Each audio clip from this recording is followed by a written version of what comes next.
नमस्कार, जन टीवी उत्तराखंड में आप सभी का स्वागत है। मैं हूं आपके साथ प्रियंका तिवारी। बुलेटिन की शुरुआत करेंगे, लेकिन एक नजर हेडलाइंस पर।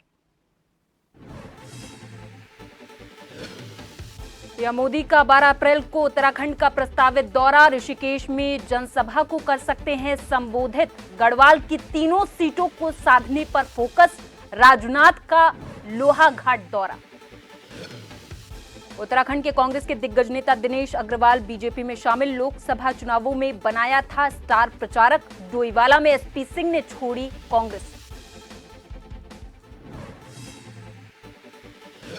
चुनाव में लगे अधिकारियों की गाड़ियों में लगाए जा रहे जीपीएस। पुलिस अफसरों ने स्ट्रांग रूम का किया निरीक्षण। माइक्रो ऑब्जर्वर को दिया गया प्रथम चरण का प्रशिक्षण। हरिद्वार में सोमवती अमावस्या को लेकर प्रशासन सतर्क। एडीजी और आईजी ने तैयारियों का लिया जायजा। स्नान क्षेत्र को 5 सुपर जोन, 16 जोन और 39 सेक्टर्स में बांटा। और 4 धाम की यात्रा 10 मई से होने जा रही शुरू। निजी गाड़ियों से सवारियों को लाते हुए मिले तो रजिस्ट्रेशन होगा कैंसिल और गाड़ी होगी जब्त।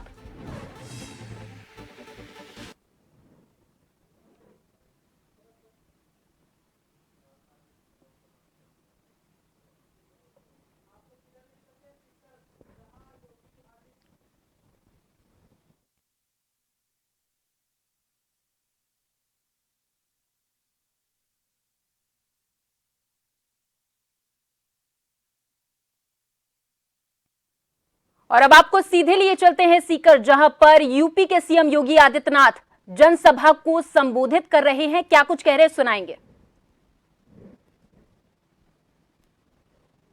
स्वामी जी ने जितना मत पाया था और पिछली 2 बार जितना पाया था, क्या उन दोनों प्रकार की बढ़त को हम जोड़ करके तीसरी बार उनका सम्मान दे सकते हैं क्या? और ये इसलिए संभव है क्योंकि आपने 2014 के पहले के भारत को भी देखा है और 2014 के बाद के भारत को भी देखा है। बहनों और भाइयों, अभी 3 दिन पहले की घटना है। ब्रिटेन का एक प्रतिष्ठित समाचार पत्र है द गार्डियन, उसमें उसने एक रिपोर्ट लिखी और उसमें उसने कहा कि पिछले 2 वर्ष के दौरान पाकिस्तान के अंदर दुर्दांत 20 से अधिक ऐसे आतंकवादी चुन चुन करके मार दिए गए और इसमें भारत की खुफिया एजेंसियों का योगदान हो सकता है। तो गार्डियन की समाचार के स्रोत क्या है, ये वही बता सकते हैं। लेकिन आतंकवाद एक समस्या है और इस समस्या का समाधान कोई है तो भारत है। भारत इसकी समस्या का समाधान दे रहा है।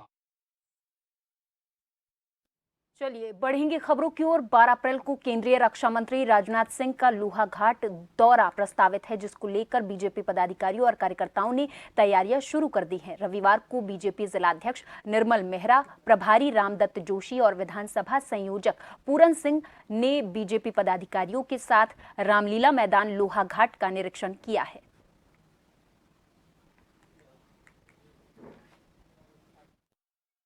पार्टी का प्रत्येक कार्यकर्ता, वैसे भी हम चुनावी मोड में लगातार सारी हमारी टीमें क्षेत्रों में निकल ली हैं, लेकिन विशेषकर 12 तारीख को हमारे केंद्रीय रक्षा मंत्री जी का जो कार्यक्रम है वो बड़े दिव्य और भव्य रूप से उसका आयोजन, सारे कार्यकर्ता उसमें लगे हुए हैं।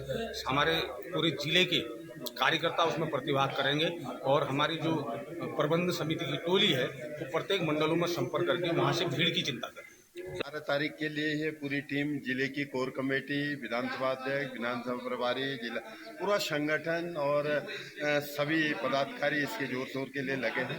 आज ये स्थल का निरीक्षण करने के लिए पूरी टीम, हमारे दीपक मेहरा जी और हमारे दोनों संयोजक और प्रभारी यहाँ पर उपस्थित हैं और बाकी जनसंपर्क अभियान चला हुआ है। 12 तारीख के लिए एक ऐतिहासिक तैयारी, माननीय राजनाथ सिंह जी के लिए ऐतिहासिक तैयारी हो रही है। इधर उत्तराखंड कांग्रेस के दिग्गज नेता दिनेश अग्रवाल आज बीजेपी में शामिल हो गए। वो लंबे समय से कांग्रेस में थे। कांग्रेस ने लोकसभा चुनाव में उन्हें स्टार प्रचारक भी बनाया था। शनिवार को लंबे गिले शिकवों के बाद उन्होंने कांग्रेस का हाथ छोड़ दिया। आपको बताते चले कि उत्तराखंड में नेताओं का दल बदल कर बीजेपी में शामिल होने का दौर लगातार जारी है। बीजेपी में अब तक 16,000 से ज्यादा दूसरे दलों के बड़े छोटे नेता शामिल हो चुके हैं। बीजेपी प्रदेश मुख्यालय में दिनेश अग्रवाल को ज्वाइनिंग कराने के लिए बीजेपी प्रदेश अध्यक्ष महेंद्र भट्ट, पूर्व सीएम त्रिवेंद्र सिंह रावत, पूर्व सीएम रमेश पोखरियाल निशंक, कैबिनेट मंत्री सुबोध उनियाल और मंत्री प्रेमचंद्र अग्रवाल मौजूद रहे।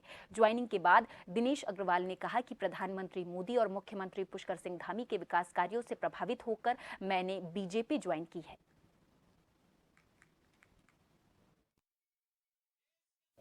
देखिए, दोनों बहुत प्रभावशाली नेता हैं। दिनेश अग्रवाल जी मंत्री रहे हैं, अनेक बार विधायक रहे हैं और जब हमारी उनकी प्रथम मेरी जो बातचीत उनसे हुई तो मोदी जी के प्रति उनके दिल में स्नेह है और विकास कार्य प्रभावित होकर दिनेश अग्रवाल जी भी आ रहे हैं। हमारे बहुत बड़े जो शिक्षा क्षेत्र के प्रभावशाली व्यक्ति एसपी सिंह साहब हैं, उन कांग्रेस के भी नेता रहे हैं। आज वो भी बड़ी संख्या में अपने दल बल के साथ भाजपा में हिस्सा लेंगे और ये क्रम चलता रहेगा। एक दो दिन के अंदर और अच्छी खुशखबरियां हम आपको देते रहेंगे। बीजेपी में सम्मिलित हुआ हूँ तो ये सोच समझ के ही सम्मिलित हुआ हूँ कि मुझे यहाँ अच्छा लगेगा, इसीलिए मैं सम्मिलित हुआ। मैंने जो धारणा बनाई कि मैं भारतीय जनता पार्टी में सम्मिलित हूँ, उसके पीछे मेरी बड़ी स्पष्ट धारणा है कि जो आज मोदी जी का नेतृत्व है, जिस तरह वो आज भारत का नेतृत्व कर रहे हैं, विश्व पटल पे भारत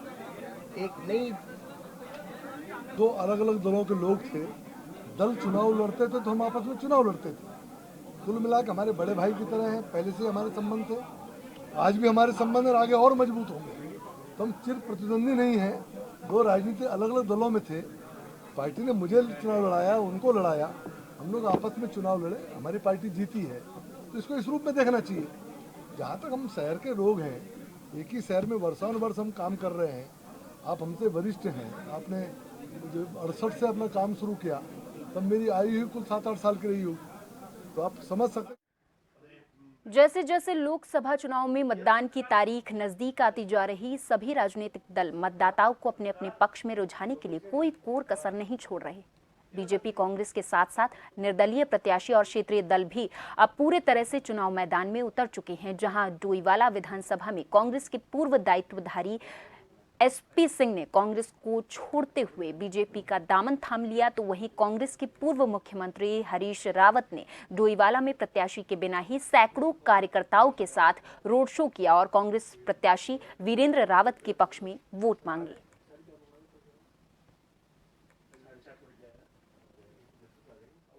जनता का मन परिवर्तन का बन चुका है, बदलाव चाहती है जनता चाहती है सरकार के स्तर पर भी बदलाव आए और प्रतिनिधित्व के स्तर पर भी बदलाव आए। लोग कांग्रेस की तरफ देख रहे हैं और मुझे पूरी आशा है कि कांग्रेस उत्तराखंड में 5 सीटों से विजयी होगी। लोकसभा चुनाव चरम पर है, ऐसे में सभी पार्टियां सक्रिय हैं। वहीं सभी पार्टियों के नेताओं के अपने अपने प्रत्याशियों की जीत के लिए बयान सामने आ रहे। भारतीय जनता पार्टी की जीत को लेकर हरिद्वार जिला पंचायत अध्यक्ष किरण चौधरी ने कहा कि इस बार हरिद्वार लोकसभा प्रत्याशी त्रिवेंद्र सिंह रावत 5 लाख से ज्यादा वोटों से इस सीट से जीत दर्ज कराने जा रहे हैं। उन्होंने ये भी कहा कि देश के प्रधानमंत्री मोदी के कार्यों से देश की जनता इतनी ज्यादा खुश है कि जनता के सामने बीजेपी के अलावा कोई विकल्प नहीं रहा है।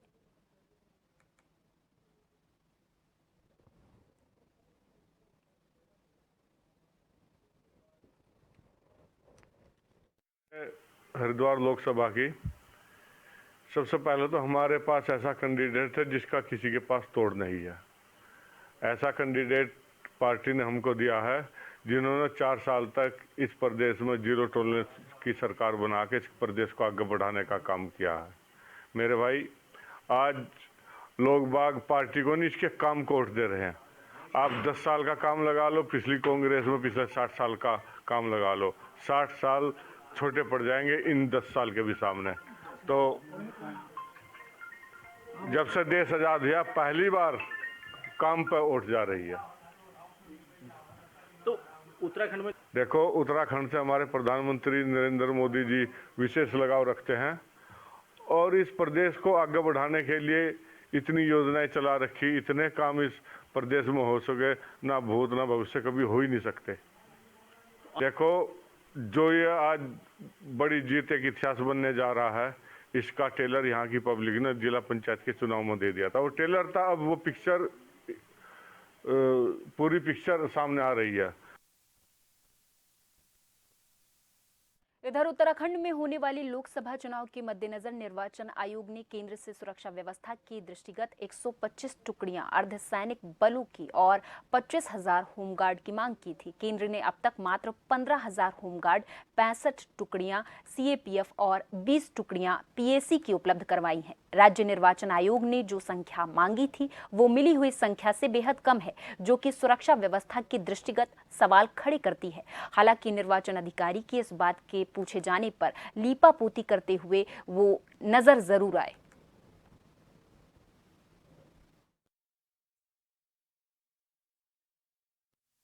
ऐसा बिल्कुल इशू नहीं आएगा। जैसे जैसे निर्वाचन पास में आता है, सभी टुकड़ियों का सुनियोजन किया जाता है और जहां पे आवश्यकता होती है वहां पर उनकी तैनाती की जाती है।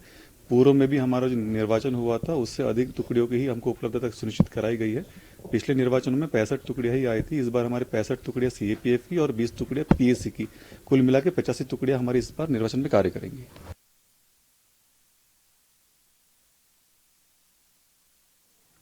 यहाँ रुकेंगे एक छोटे से ब्रेक के लिए। ब्रेक के बाद भी खबरों का सिलसिला लगातार जारी है।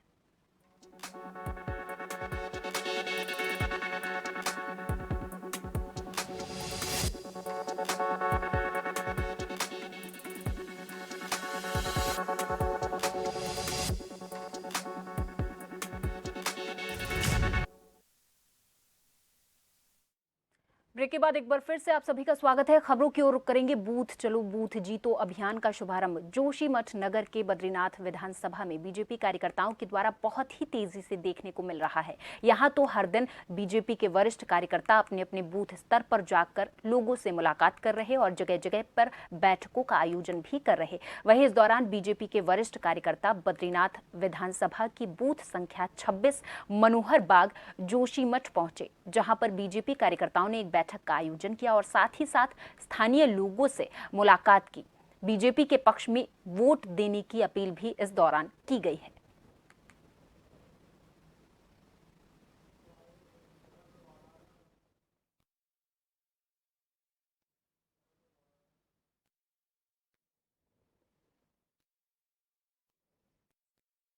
में भगवान केदार के सामने माननीय नरेंद्र मोदी जी ने कहा कि आने वाला समय उत्तराखंड का दशक होगा और जिस प्रकार से विकास के बयान आज ऋषिकेश खंडप्रयाग रेलवे लाइन जिस प्रकार से चल रही, भगवान केदारनाथ का दिव्य स्वरूप का निर्माण जिस प्रकार से केदारनाथ में चल रहा है और बद्रीनाथ का मास्टर प्लान का जो काम चल रहा है उसको भी नरेंद्र मोदी जी जिस प्रकार से सुशोभित कर रहे हैं और जिस प्रकार से आने वाले समय में जिस प्रकार अगले बरस 35 लाख यात्री आया था, तो इस बार जो समझ रहे हैं कि 50 लाख यात्री बद्रीनाथ चारों धाम की यात्रा पे आएगा। इससे लगता है आज रोड की कनेक्टिविटी जो है बहुत अच्छी हो चुकी है। आज स्वयं ये देखिए कि आप ऋषिकेश देहरादून से 6 घंटे 6.5 घंटे में जोशीमठ पहुंच जाते हैं। भारत के प्रधानमंत्री मोदी जी के नेतृत्व में 2024 के लोकसभा चुनाव में जनता के बीच जा रहे हैं।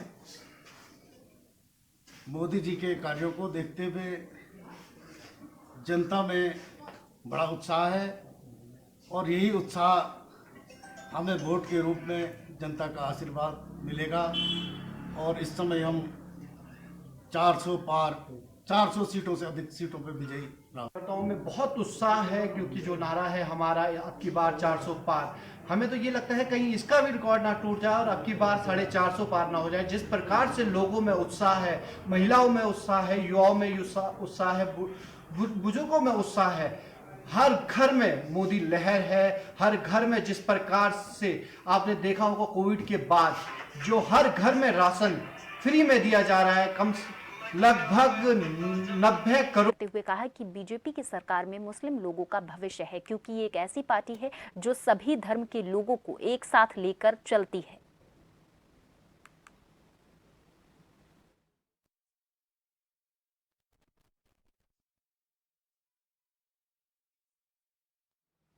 जहां एक और निर्वाचन आयोग तरह तरह की जागरूकता रैली और मतदाताओं को जागरूक करके अधिक से अधिक मतदान करने का अभियान चला रहा, तो वहीं लालकुआं में लाइन पार संजय नगर हाथी खाना क्षेत्र के लोगों ने चुनाव बहिष्कार का ऐलान कर दिया है। दरअसल क्षेत्र के लोगों का कहना है कि लंबे समय से यहाँ के पास बाशिंदे राजस्व गांव की मांग कर रहे हैं, जिसे आज तक पूरा नहीं किया गया है। इतना ही नहीं, यहाँ कई मूलभूत सुविधाओं का अभाव भी है। ना तो सड़कें दुरुस्त हो पाई हैं और ना ही साफ सफाई की कोई ठोस व्यवस्था है। इसलिए सभी क्षेत्रवासी चुनाव बहिष्कार का ऐलान करते हैं। चुनाव बहिष्कार इसलिए किया है हमने कि हम 1975 में जिस समय राजस्व गांव था, यहाँ लालको पूरा राजस्व गांव में था और ये हमारा मोहल्ला भी राजस्व गांव में उस समय भी था। और उसके बाद में नगर पंचायत इन्होंने क्या किया कि नगर पंचायत को रेलवे के पार तक नगर पंचायत बना दिया गया और हमारे इधर को इन्होंने वंचित रखा गया। ये लाइन पार संजय नगर को इन्होंने वंचित रखा गया। ठीक है, उसके बाद में हर जगह विकास हो रहा। एक हमारे मोहल्ले में 2006 में यहाँ एक रोड बनी है फलारे बाबा मंदिर से लेके, और 2006 के बाद में हमारे यहाँ कोई काम ऐसा नहीं हुआ। और सन 1989 में जब नगर पंचायत लालकुआं घोषित किया गया, तो इसी राजस्व ग्राम को लालकुआं नगर पंचायत घोषित किया गया, तो ऑटोमेटिकली हमारा लाइन पास संजय नगर ऑटोमेटिकली नगर पंचायत लालकुआं में आ गया था। परंतु किन्हीं कारणवश राजनीतिक विद्वेष की वजह से या उपेक्षा की वजह से हमारे शहर को, हमारे मोहल्ले को राजस्व ग्राम की सीमा से भी निकाल दिया गया, नगर पंचायत की सीमा से भी निकाल दिया गया। न हमें राजस्व ग्राम का लाभ दिया गया, न हमें नगर पंचायत का लाभ दिया जा रहा है। देखिए, हम लोग लाइन पार संजय नगर हाथीखाना क्षेत्र में रहते हैं, जो लंबे समय से हमारी एक मांग चली आ रही थी, लालकुआं नगर पंचायत का विस्तारीकरण किया जाए। इसको हम लोगों को जो छूटे हुए क्षेत्र हैं, बंगाली कॉलोनी, हाथीखाना, 25 एकड़, बद्री कंपनी, इन क्षेत्रों को नगर पंचायत में शामिल किया जाए। आज इसी को लेकर के क्षेत्रवासियों ने चुनाव का बहिष्कार किया है। मैं भी कांग्रेस का सिपाही होने के नाते कहता हूं कि इस समस्या को लेकर के मैं भी चुनाव का बहिष्कार करता हूं। जल्द से जल्द यदि इसको शामिल नहीं किया गया तो उग्र आंदोलन। इधर सल्ट अल्मोड़ा जिले के विकासखंड सल्ट के कुमाऊं और गढ़वाल मंडल को जोड़ने वाला धनगढ़ी पुल को लेकर कांग्रेस पूर्व जिला पंचायत सदस्य नारायण सिंह रावत ने प्रदेश सरकार पर निशाना साधा और कहा कि धनगढ़ी पुल का 2 बार भूमि पूजन किया गया है, लेकिन अभी तक धनगढ़ी पुल का कार्य नहीं हुआ। साथ ही उन्होंने कहा कि बीजेपी नेता अनिल बलूनी धनगढ़ी पुल को लोकसभा चुनाव में मुद्दा बनाकर जनता के बीच लेकर जा रहे हैं, क्षेत्र की जनता से झूठ बोल रहे हैं। धनगढ़ी नाले की मांग लंबे समय से की जा रही है। धनगढ़ी नाले पर बरसात के समय कई वाहनों के बहने की घटनाएं हो चुकी हैं, लेकिन अभी तक पुल कार्य अधर में लटका हुआ है, जिससे कि क्षेत्र की जनता प्रदेश सरकार के खिलाफ नाराज है।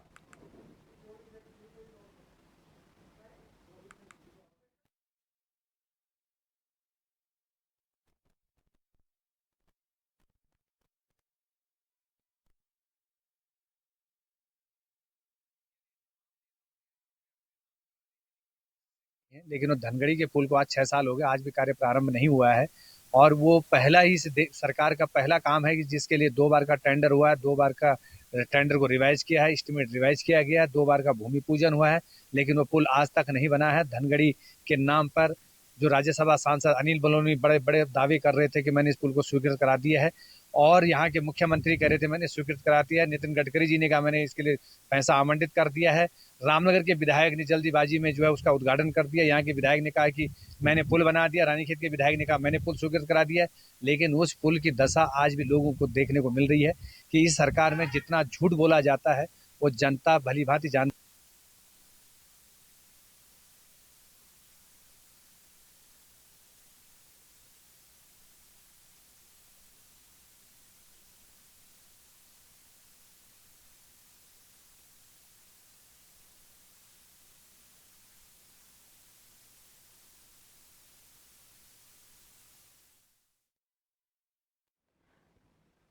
लोहाघाट के भेड़खान में अज्ञात अराजक तत्वों ने बुधवार रात को 15 देवदार के पेड़ों को सुखाने की नियत से उन्हें कुल्हाड़ी से छील दिया था। सूचना मिलने पर राजस्व विभाग और वन विभाग मौके पर पहुंचे और आनन फानन में वन विभाग के द्वारा अज्ञात अराजक तत्वों के खिलाफ मुकदमा भी दर्ज किया गया। वहीं रविवार को लोहाघाट रेंजर दीप जोशी के नेतृत्व में वन कर्मियों के द्वारा घायल किए गए इन बहुमूल्य देवदार के पेड़ों में मिट्टी और दवा का लेप लगाया गया ताकि इन पेड़ों को सूखने से बचाया जा सके। वहीं स्थानीय लोगों ने अपराधियों को पकड़ने की मांग की है।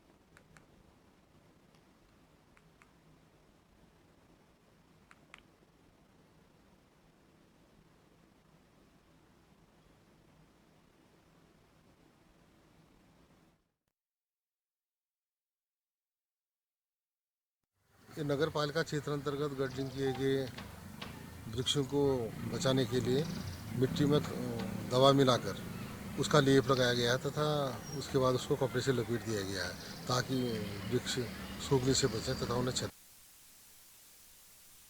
जोशीमठ ब्लॉक के अंतर्गत आने वाला दूरस्थ गांव डुमक विगत कई वर्षों से सड़क संबंधित समस्याओं से जूझ रहा है। आपको बताते चले कि जिस सड़क संबंधित समस्या को लेकर डुमक गांव के स्थानीय ग्रामीण अपने ही गांव में कई बार क्रमिक धरना प्रदर्शन तक कर चुके हैं। बड़ी बात तो ये है कि इस बार डुमक गांव के स्थानीय ग्रामीणों ने अपने गांव की सड़क संबंधित समस्या की कुछ भी कार्रवाई न होने के चलते चुनाव बहिष्कार करने की चेतावनी दे डाली है।